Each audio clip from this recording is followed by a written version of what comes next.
Today I'll be reviewing the Ghost A1 keyboard. The keyboard comes in two colors, black or white, and has three different switches you can choose from: Cherry MX Red, Cherry MX Brown, and Cherry MX Blue. But it does have a hefty price tag of $230, and as of this video right now it's actually currently on sale for $200. I have with me the bone white colorway with Cherry MX Brown switches, and looking around on the internet couldn't really find any reviews on this keyboard, and even on the website itself there aren't any reviews, so that's why I decided to make one myself.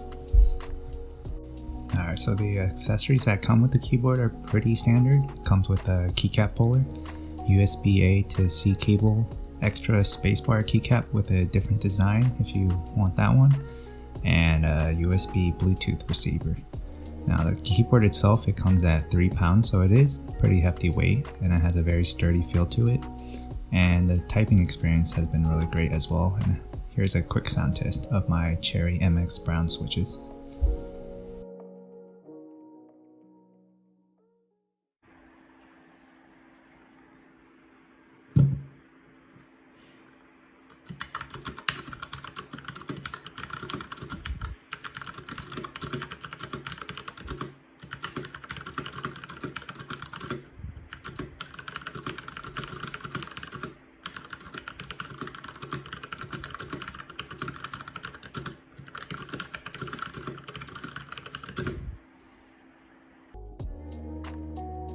Alright, in terms of lighting, it comes with 20 preset colorways and one option to choose your own. Now, one inconvenience with it is that there's no software to adjust the colors, so you will have to do it manually by pressing the color that you want for each key. Now here's a display of all the various preset colorways that the keyboard comes with, and some of them honestly are pretty nice to look at.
Alright, let's go over the pros and cons. First pro, I would say build quality is really good because it is milled out of a solid aluminum body, so it's really heavy and sturdy, so it's not going to slide around on your desk.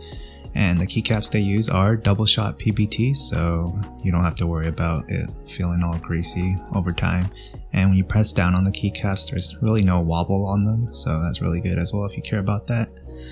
And it also comes with a lot of different function keys, so even though it is a 60% keyboard, you can press the FN key and get a lot of those other keys that are usually not on the keyboard. And especially on the white model, I feel like the RGB really shines through, so if you're really into customizing all that and getting different colorways on your keyboard, then it might be really good to pick this one up. Alright, let's go over some of the cons of the keyboard. First off, I would just say is the price. I mean, it's $200, so it's definitely not on the cheaper side. And for this price, there's a lot of other alternatives that offer the same specs for a lower price point. And this keyboard, it also offers Bluetooth, but I couldn't really get it to work for my computer. I was plugging in the dongle into the computer, but showing up as a driver error. So it wasn't a huge deal for me because I preferred using the keyboard plugged in anyways, but just a heads up.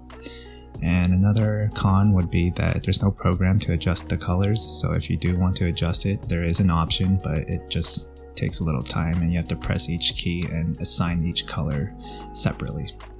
And another one is that the keyboard is currently, it's not hot swappable, meaning you can't really switch the keys once you get it. So just make sure whatever switch that you get when you purchase the keyboard, you're going to be happy with that one. Alright, one last con is think a design error of the keyboard. There's this LED light that shines through the left shift key.